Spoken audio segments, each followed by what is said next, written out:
Yo, what is up guys? It is Bumfries, back with episode 60 of our Reddit series. This one's going to be a little bit different. It's going to be some r/today I effed up, and I have a feeling you're going to love this one. Just a quick thank you for all the suggestions the last couple of days. This was probably the most popular suggestion, so don't forget to leave a like to show you enjoy. Once you've done that, sit back, relax, and laugh at some people effing up. People who know me say that I'm a gentle soul, but that I have an angry listening face. I don't do small talk and can be quite opinionated, so I tend to avoid other people at my children's school because interactions usually don't go well. So last week Thursday, I arrived at school to pick up my kids and went to the store right next door to buy some groceries. School is in English and we speak French at home, which means we can usually say whatever we want without anyone eavesdropping. While waiting in line, I turned to my daughter and went, "You're ugly," to which she replied, "Thank you." Now, you need to know some backstory. There is this French black comedy called Tati Danielle, which features an angry old lady insulting and abusing everyone. In one of those scenes, she tells her mother, "Your girl is nice, but damn, she's so ugly." This sort of became a running joke in our family, and I feel this also teaches my kids not to take insults at face value. We sometimes throw out quotes from the movie, mimicking an old lady's voice. Of course, I did not know that the only teacher in the school who understands French was behind me. And this, of course, is my daughter's teacher. She was shocked and let out a small gasp. I turned around and she told my angry listening face, "Your daughter is not ugly." She then started talking to my daughter, asking questions like, "Is your father tough at home with you? Is he mean to you? What about your mother? Is she tough with you?" Without missing a beat, my daughter went, "Nope, they're both very cool." To this day, this teacher still looks at me suspiciously. Well, I thought I'd start the episode off with something a little bit mild just to ease you guys into this one before we get into some of the more serious mess ups. I mean, yeah, this is a bit of a mess up, mistake, whatever you want to call it, but the next one could ruin this kid's life. Anonymous account because I don't know who uses Reddit at my school. I go to school in America, so I know more than one idiot who's already done something similar to this at another school. This story takes place 3 days ago and I'm still wrapping my head around it. Okay, so my story starts with me browsing r/teenagers one afternoon. One of the posts on the front page was talking about how their friend got suspended for creating a school letter about an upcoming mandatory penis inspection for all students and faculty. Now, being an immature high schooler, I thought, what better idea than to print several copies of the letter template, then customize it to fit my local school. I set to work the night before school, creating a customized penis inspection notification letter that I could stick up around the school anonymously in the hopes that the rest of my school would get a good kick out of it. Fast forward to Thursday, and I had 2 printed out school letters to place in several of the school restrooms. I strategically placed it on the wall next to the urinal without anyone seeing me enter or leave the restroom. The school bell rings and it's time for the first period of the school day. About halfway through our first lesson, the words penis inspection had already started floating around the classroom and some pictures of the note were getting shared and reposted on student Snapchat stories. Fast forward 3 hours to lunchtime and the upcoming penis inspection had become the new hot topic for the students attending my high school. Naturally, it wouldn't take long before a student would take the note and hand it to the principal. It turns out that my note-making skills were so good that I tricked some students into thinking that it was a real event that was going to happen. The principal now knows about the note along with every student, but no one actually knows who did it. Several students were called into the principal's office regarding the photos of the note on their Snapchat stories because they didn't want it to cause bad publicity.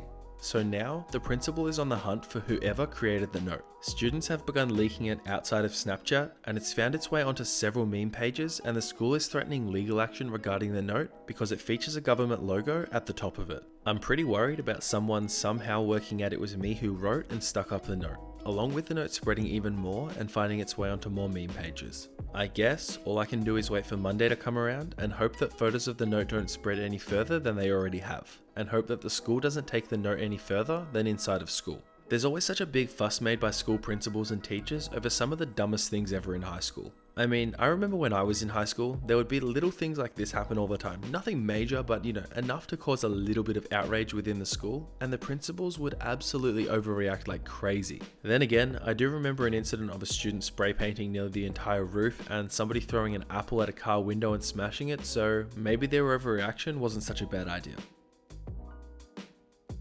I used to work as an attractions attendant at Universal in Orlando. I can't tell you how many douchey guys would try and make stupid remarks and fake hit on me while I worked there, but it was enough to make me think that every guy that hit on me was just joking and being stupid. Anyway, I was checking seatbelts and harnesses when I get to this one guy's row. As I was checking his seat, he says, "Hey, I was looking at you from behind the gates over there and you're my type. Can I get your phone number?" And I just laughed in his face because I thought he was joking. I mean, I threw my head back and laughed, and then I just gave him a sarcastic "no sorry" and continued checking seats. Well, I was checking the row behind him and his friends. I hear him say in a really sad voice, "Guys, she said no." And I've never felt so bad in my entire life. This poor guy actually wanted my number and I laughed in his face, which makes me look like the rudest person on the planet. If I had known he was being serious, I would have politely declined and told him that I have a boyfriend. If you were the guy I laughed at, I'm so sorry. Well, this dude definitely went on a roller coaster that day. Unfortunately though, it just wasn't the one that he was expecting when he buckled up for this ride. In this girl's defense though, it must be hard getting this kind of thing all the time. It's no different to a waitress where they're constantly getting hit on by the people in the restaurant. It must be difficult to deal with every single day. You do have to feel a little bit sorry for them, but at least it makes a funny story for us. This happened around 2010 when I was roughly 24 years old. I still lived at home with my mum, who always had a sweet tooth. Now, by this time, she was suffering from some early onset dementia and did not work, so she had a lot of time on her hands. She liked to call customer service numbers and give them a hard time about little things for some human interaction, in my opinion. She'd been calling Nabisco several times about her opening brand new Oreo packages and finding the center of the tray almost completely devoid of Oreos. I knew this because she had mentioned it to me and would leave notes from her phone calls around. I rolled my eyes as I was used to her being a little nutty. According to her, it kept happening and she began taking photos of the Oreos each time it happened to try and prove to Nabisco that she wasn't making this up. One day, I'm in the kitchen and I open a brand new package of Oreos and grab several from the center row. As I start walking away, it finally hit me. She didn't realize that Oreo had updated their packaging to have the easy open pull tab on the top. She was still opening the sides of the package and sliding the tray out. I was the Oreo thief the whole time and I didn't know it. We had a good laugh over it though. My mum died shortly thereafter in January 2012 and my sister brought me an Oreo Christmas ornament. I smile as I recall the Oreo incident when I decorate my tree each year. Damn, this story went from wholesome to sad real quick. On the bright side, at least this lady has a good way to remember her mum and a good memento of the story as well. Also, it was good to see that the mum and her could both see the humor in the situation. I was preparing my room for an afternoon Skype interview and I was stressing since I've never actually done an interview via Skype before. But I did the research, went through all the do's and don'ts of these type of interviews. I even Skype called my roommate for a mock interview. Unfortunately for me, he was stoned at the time, so naturally, he took the mock part of the interview quite literally. He went from imitating Dave Chappelle to channeling Christopher Walken. I wasn't laughing at the time, but thinking back on it now, that crap was effing hilarious. As life would have it, my MacBook loses internet connectivity entirely. All of a sudden, I have zero Wi-Fi or hotspot. F-U Skynet. I'm not sure what's happening, but there's zero time to figure it out or fix it. The interview is in less than 45 minutes, so I scramble to set my iPhone on a tripod. I make sure to mount the phone horizontally so I'll have the same landscape image that my Mac would have had, and Google says it's more professional that way when Skyping on your phone. A vertical picture just looks too informal, I guess. So there I am, sitting in front of my mounted iPhone, anxiously anticipating the Skype call. From the waist up, I look quite professional. But from the waist down, I was actually sitting on the edge of my bed wearing anime boxer shorts. Nothing from the waist down was visible though, so no boxer shorts, no bed, and you couldn't even tell that I was in my room. I triple checked my phone's video camera, and all you could see was me sitting in front of a neutral background. Perfect. I'm ready. Cut to me answering the Skype call, and holy crap, no. The framing is somehow way wider than on Skype. You can see everything now.